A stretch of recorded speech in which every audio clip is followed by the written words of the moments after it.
नमस्कार, बहुत स्वागत है आपका। इंडिया वॉइस देख रहे हैं आप और मैं हूं आपके साथ शिवम सोनी। झारखंड में चल रही ईडी की जांच में एक बड़ी सफलता आज ईडी को मिली है। राज्य के बड़े नेताओं और अधिकारियों के साथ साथ सांठगांठ करने वाले विशाल चौधरी को दिल्ली में एयरपोर्ट पर आज पकड़ लिया गया। वो अपनी पत्नी के साथ थाईलैंड भागने की फिराक में था।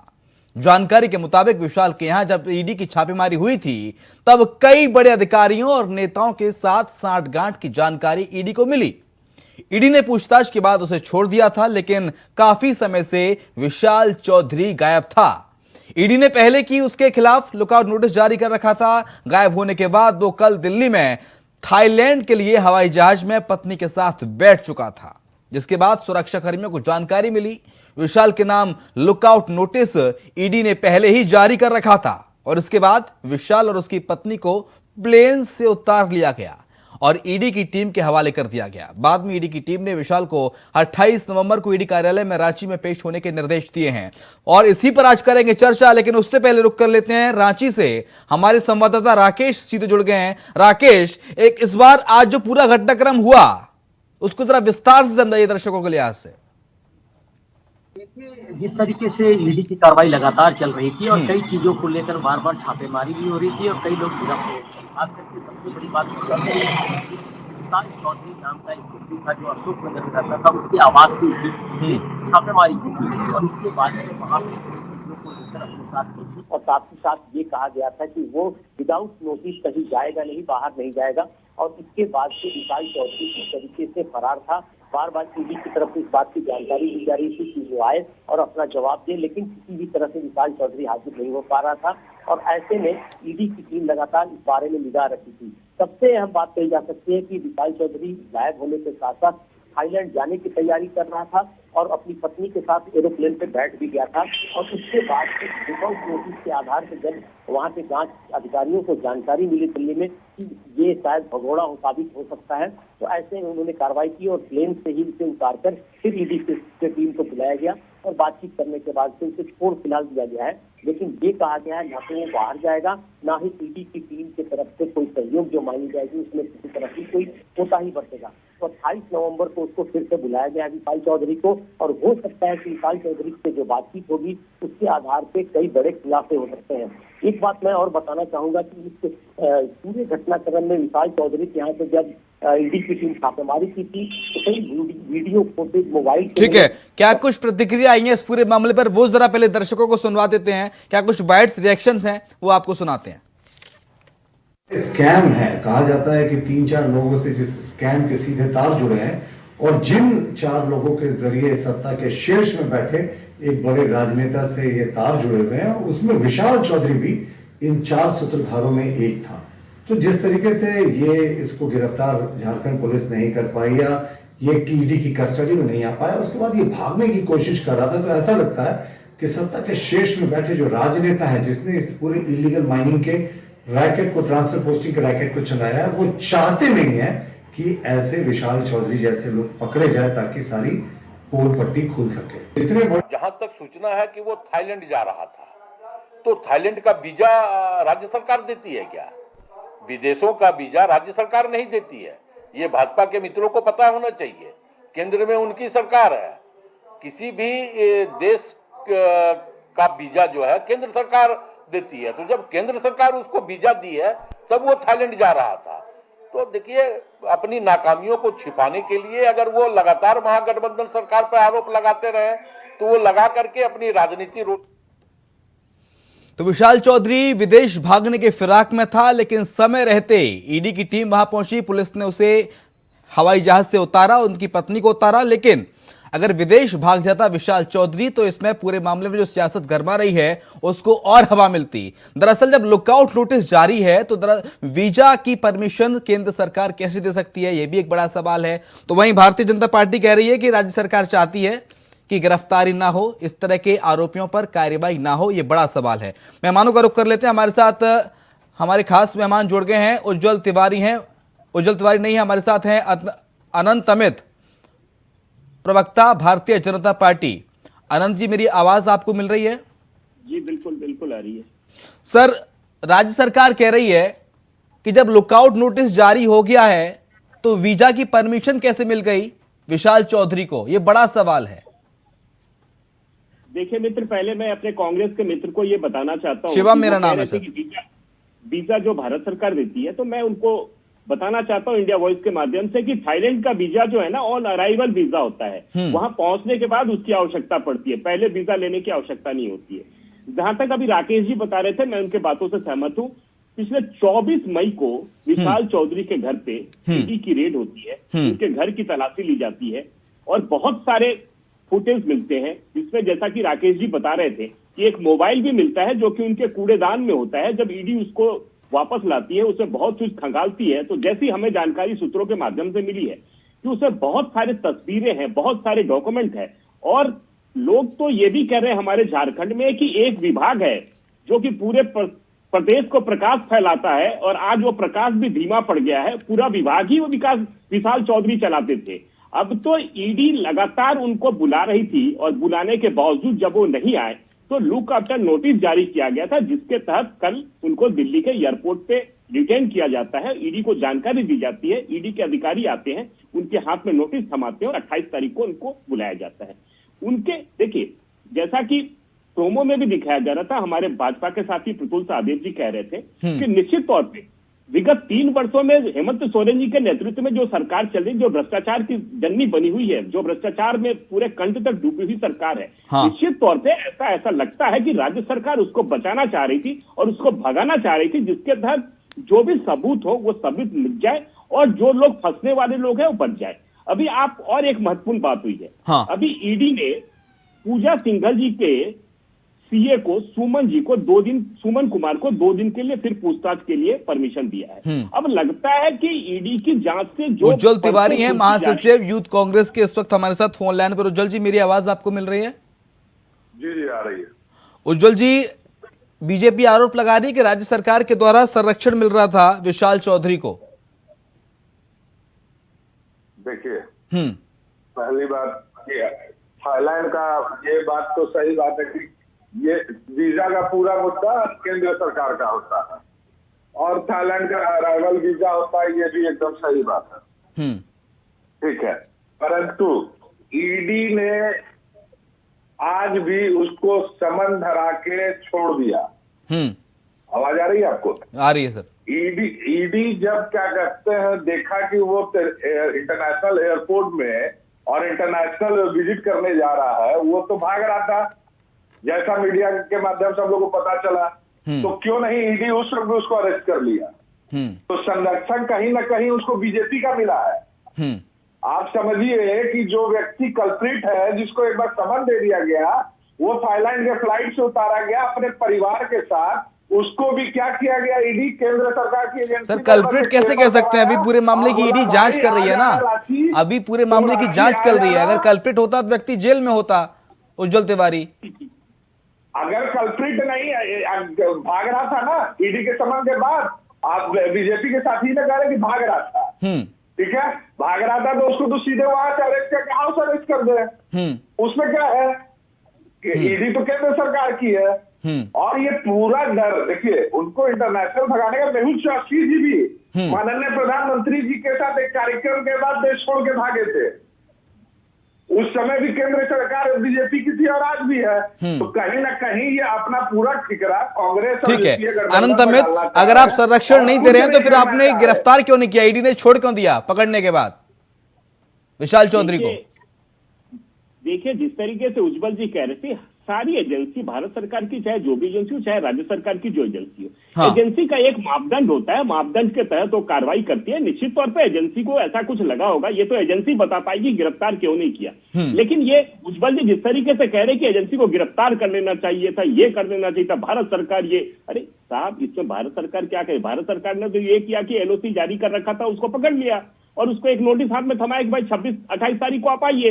लगातार उनको नोटिस दिया जा रहा था। और देखिए, एजेंसी के काम करने का तरीका अपने अपने अलग तरीके से करती है, ये हम जानते हैं ना आप जानते हैं। एजेंसी के कुछ मापदंड होते हैं, उसके तहत उनको कैसे छोड़ा ये तो एजेंसी बताएगी। लेकिन निश्चित तौर पर एजेंसी ने उनको भागने से रोकने का काम किया है और उस सबूतों को मिटाने के लिए जो प्रयास करे थे उस पर भी लगाम लगाएगी।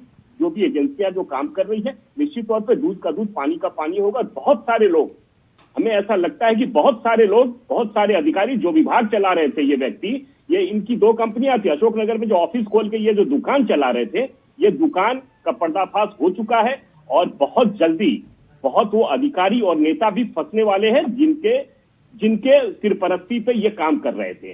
अनंत अमित, उज्जवल तिवारी तो खुद कह रहे हैं गिरफ्तारी की बात की, ईडी को गिरफ्तार कर लेना चाहिए था, लेकिन जो आप आरोप लगा रहे हैं कि राज्य सरकार का संरक्षण मिल रहा है, इसका आधार क्या है, इसकी बुनियाद क्या है? देखिए, ईडी लगातार जब इनको बुला रही थी तो ये कहां थे, किसने संरक्षण दे रखा था, ये सब भी जांच का विषय है। लगातार ये इनके यहाँ जब 24 मई को छापामारी हुई, उसके बाद बुलाने के बाद ये एक बार गए भी हैं। इनसे 8-9 घंटे की पूछताछ के बाद जब इनको दोबारा छोड़ा गया, तो दोबारा इनको जब नोटिस दिया गया तो दोबारा ये नहीं आए।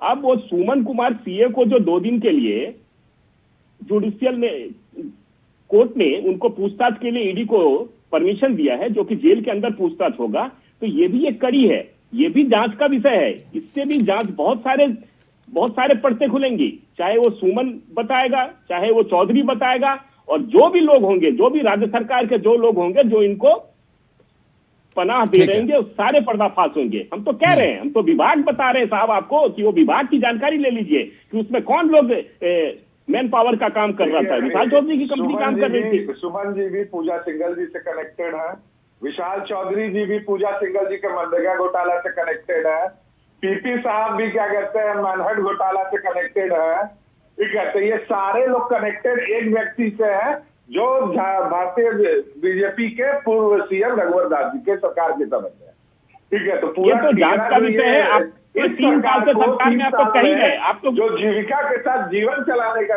काम किया, उसमें फोड़ने का जो कोशिश की जा रही है ना, वो पूरा विफल होगा। उज्जवल तिवारी, तो रघुवर दास सरकार के समय आप जिस घोटाले का जिक्र कर रहे हैं, तो सर आपकी सरकार चल रही है झारखंड में, आपने इसकी जांच क्यों नहीं कराई? आपने क्यों दोषियों को सजा नहीं दिलाई? आपकी सरकार ने क्या कार्रवाई करी है? कि 2 साल हम लोग जीविका पर ध्यान दे रहे थे। अरे जीविका पर ध्यान दे रहे थे, लेकिन जो पहले का जो गड्ढा खाली है उसके तो भर देते सर।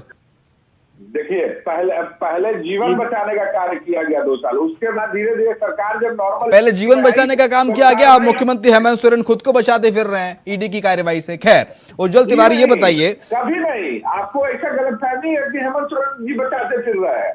हेमंत सोरेन जी ईडी क्या गए, उसके नेक्स्ट डे अपना नॉर्मल नीति क्रिया स्टार्ट कर दिए, क्योंकि जो भी स्टेट में अपोजिट टू बीजेपी सरकार रहेगा, उसको ये सब झेलने की आदत होगी और उसको फंसाने की कोशिश की जाएगी, सरकार गिराने की कोशिश की जाएगी। तो इसमें कुछ मिलना नहीं है। आप देखे भी होंगे, कैबिनेट का डेट फाइनल हो गया, शहरी में जितने भी बिल्डिंग है 2019 तक की रेगुलाइज करने का डिसीजन, नियमावली बनाने का हो गया, निकाय चुनाव का डिसीजन हो गया। तो सरकार विकास कार्यों को न रोकेगी न रोकी है। उज्जवल तिवारी, जब विशाल चौधरी को अगर ईडी नहीं पकड़ती, एयरपोर्ट पे नहीं रोकती, फ्लाइट से नहीं उतारती, तो भी आप केंद्र सरकार पर सवाल उठाते, बीजेपी पर सवाल उठाते कि एक आरोपी को रोका नहीं किया। अब रोक लिया तब भी आप सवाल उठा रहे हैं कि ईडी ने उसे गिरफ्तार क्यों नहीं किया? अरे तो फर्जियत तो आप दोनों प्रकार से कर रहे हैं केंद्र सरकार की। नहीं किया, कर लेना चाहिए।